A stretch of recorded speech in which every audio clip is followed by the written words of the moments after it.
La campagne américaine arrive à son terme et sa couverture médiatique a été, on l'a tous vu, très incomplète, très caricaturale et très approximative. Alors, c'est pour ça que je voulais faire cette vidéo et revenir avec vous sur le système électoral présidentiel américain pour aider les gens à y voir un petit peu plus clair sur le mode de fonctionnement. Donc, le système électoral présidentiel américain des États-Unis, plutôt pour être plus précise, est basé sur le collège électoral. Donc plutôt que sur un vote populaire direct comme en France. On passe par le vote populaire qui élit un collège électoral et puis le président. Je vais vous expliquer. Donc tout d'abord, il y a les primaires et les caucuses avant l'élection générale. Chaque parti, donc principalement les démocrates et les républicains, mais pas que, parce qu'il y a aussi des partis indépendants dont on n'entend jamais parler, organisent des primaires et des caucus pour choisir leurs candidats. Donc les électeurs votent pour les candidats de leur parti et les résultats déterminent l'attribution de délégués qui, à leur tour, votent pour le candidat lors des conventions nationales. Donc, les conventions nationales sont organisées par chaque parti, où donc les délégués qui ont été élus par le vote populaire officiellement nomment leur candidat à la présidence et à la vice-présidence. Alors, cette élection, on a d'un côté Kamala Harris et Tim Walz et de l'autre côté Trump-Vance avec les autres candidats indépendants. Mais c'est une élection un petit peu spéciale parce qu'en fait, à la base, il y avait Joe Biden qui était le candidat naturel démocrate et il s'est retiré de la course, comme on l'a vu, après le débat contre Trump cet été. Et c'est Kamala Harris qui a remplacé au pied levé Joe Biden. Et elle n'est pas passée par un caucus ou le processus habituel. Donc, bon, elle a été un petit peu parachutée. Elle avait déjà participé à d'autres primaires lors d'autres élections, mais elle n'avait pas été élue comme candidate. En tout cas, elle a été vice-présidente pendant la mandature de Joe Biden. Donc ensuite, il y a le collège électoral, avec les grands électeurs, dont on entend beaucoup parler à la télévision, mais ils n'expliquent jamais ce que c'est. Alors, chaque État a un nombre de grands électeurs égal à son nombre de représentants au Congrès. Il y en a un pour chaque membre de la Chambre des représentants, plus 2 pour les sénateurs. Washington DC, qui n'a pas de représentants au Congrès, reçoit quand même 3 grands électeurs. Et donc, la plupart des États utilisent un système du winner takes all, ça veut dire le gagnant ramasse tout, où le candidat qui remporte le plus de votes populaires dans l'État obtient tous ses électeurs, tous les grands électeurs, et c'est pas au prorata. À part dans 2 États qui sont le Maine et le Nebraska, qui allouent 2 électeurs au vainqueur de l'État et les autres selon les gagnants des districts. Donc vous voyez, les règles ne sont pas les mêmes partout. Donc ensuite, en novembre, on a le vote populaire. Donc les gens vont voter le 5 novembre.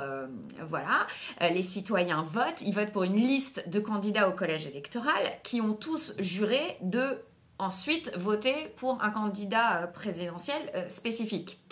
Et donc en décembre, donc ça c'est en novembre, en décembre, les grands électeurs du collège électoral se réunissent dans leurs États respectifs pour voter. Donc ils votent pour le candidat à la présidentielle de leur choix, pour lequel ils s'étaient engagés.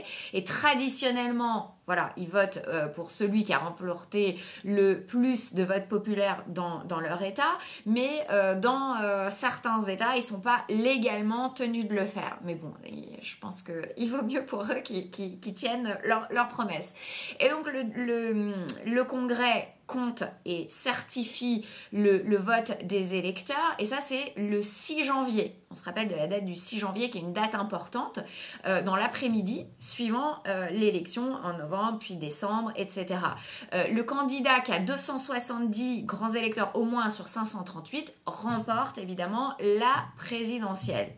Et c'est le 20 janvier, donc tout ça est très millimétré et prévu au niveau, très cadré au niveau des dates. Donc le 20 janvier suivant l'élection, le président est élu officiellement et investi lors de la cérémonie d'investiture. Vous savez, quand on voit jurer sur la Bible qu'il sera un bon président pour les États-Unis, juré fidélité, loyauté, etc. Le système donc américain électoral pour la présidentielle, c'est, on le voit, hyper complexe, c'est controversé, on ne comprend pas en France parce que nous, on est au suffrage populaire direct. Donc, c'est vrai que c'est difficile à comprendre. Mais en fait, ça a été conçu pour garantir une équité entre tous les États. Parce qu'en fait, il y a des États qui sont plus grands, mais moins peuplés, d'autres plus peuplés, etc. Et donc, en fait, tout ce système, à la base, ça avait été fait pour ça, pour garantir une équité. Il faut savoir aussi que les règles pour voter ne sont pas non plus les mêmes dans tous les États. C'est-à-dire que dans certains États, on demande une preuve d'identité avec une photo. Dans d'autres États, on demande juste une preuve d'identité. Et encore dans d'autres États, on ne demande pas de preuves du tout. Donc évidemment, ça crée des polémiques. Traditionnellement, les républicains veulent demander une preuve d'identité avec photo partout, mais ce sont souvent les démocrates qui s'opposent à ce qu'on change les règles dans les États où c'est pas requis. Là, par exemple, Kamala Harris avait dit que c'était raciste d'imposer, de demander une photo ID. C'est un peu bizarre et c'est vrai qu'en France, on a du mal à comprendre parce que nous, évidemment, on doit montrer une preuve d'identité quand on va voter et ça nous semble tout à fait normal. Il y a aussi des disparités dans le mode de vote. Il y a des électeurs qui choisissent de faire un vote anticipé, c'est possible aux États-Unis. On n'est pas obligé de se déplacer le jour J, on peut faire une demande de vote anticipé. Il y a de plus en plus de gens qui votent de façon anticipée. Alors bon, ça crée aussi des polémiques parce que certains donc votent de façon anticipée, d'autres votent le jour J, d'autres votent par correspondance, comme moi.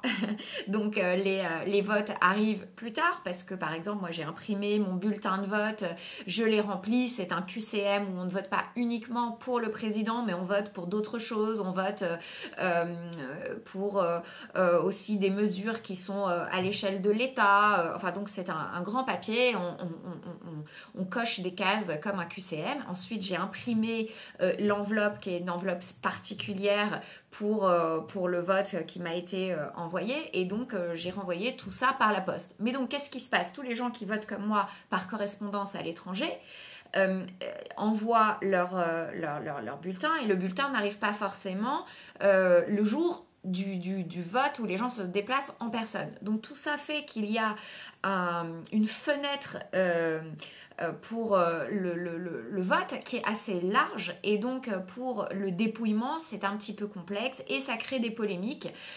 Si on rajoute à ça la problématique du vote électronique, il y a vraiment une problématique et le système évidemment peut être amélioré pour minimiser les risques de fraude. Il faut dire que ce sujet est largement traité dans les médias, mais il est caricaturé, qu'on soit d'un côté ou de l'autre de l'échiquier politique. D'un côté, on dit que c'est impossible, qu'il n'y a jamais de fraude, que tout va bien dans le meilleur des mondes, et de l'autre côté, on exagère aussi parfois le risque. Mais c'est pas un sujet nouveau. Déjà à l'époque de Kennedy, il y avait des histoires sur le fraude pendant les élections. Donc voilà, mais c'est vrai que le système, évidemment, peut être amélioré à tous les niveaux. Donc, j'espère que tout ça, ça vous aura un petit peu éclairé. Donc là, nous avons en partie principale, d'un côté, chez les démocrates, Kamala Harris et Tim Walz. Et de l'autre côté, nous avons Trump et Vance avec comme vice-président, puisque aux États-Unis, c'est toujours un ticket. On ne vote jamais uniquement pour le président, mais c'est un binôme président-vice-président et c'est pour ça que vous voyez à chaque fois le nom du vice-président sur les affiches ou dans les campagnes, dans les meetings de campagne, il y a toujours les deux noms en général sur les panneaux, sur les affiches, etc. Voilà, j'espère que tout ça sera plus clair, j'espère que ça vous aura un petit peu aidé, parce que en fait, je n'ai jamais vu cette explication dans des JT, dans les médias traditionnels, et c'est vrai que la couverture m'a choquée, vraiment cette campagne particulièrement, pour moi, a été traitée de façon extrêmement caricaturale, et je trouve que c'est une insulte à l'intelligence des gens. Je pense que les gens peuvent évidemment tout comprendre les complexités, comprendre les raisons de ces complexités, et il faut toujours expliquer en détail comment ça se passe. Et voilà, donc selon les États, il n'y a pas le même nombre de grands électeurs et pendant ces élections-là, il y a vraiment majoritairement 7 États clés. cette fois-ci qui vont compter peut-être plus que les autres parce que ils peuvent aller d'un côté ou de l'autre, donc ça va être un vrai suspense. Pour l'instant, les sondages sont très serrés. Moi, les derniers sondages que j'ai vus, Trump était légèrement devant, mais dans les médias français, ils nous disent que c'est l'inverse, que c'était Kamala Harris qui était légèrement devant, donc voilà, on ne sait pas quoi croire. On fera évidemment une nouvelle vidéo pour faire un débrief quand on aura plus de détails sur les résultats des élections. Je vous embrasse et à très vite.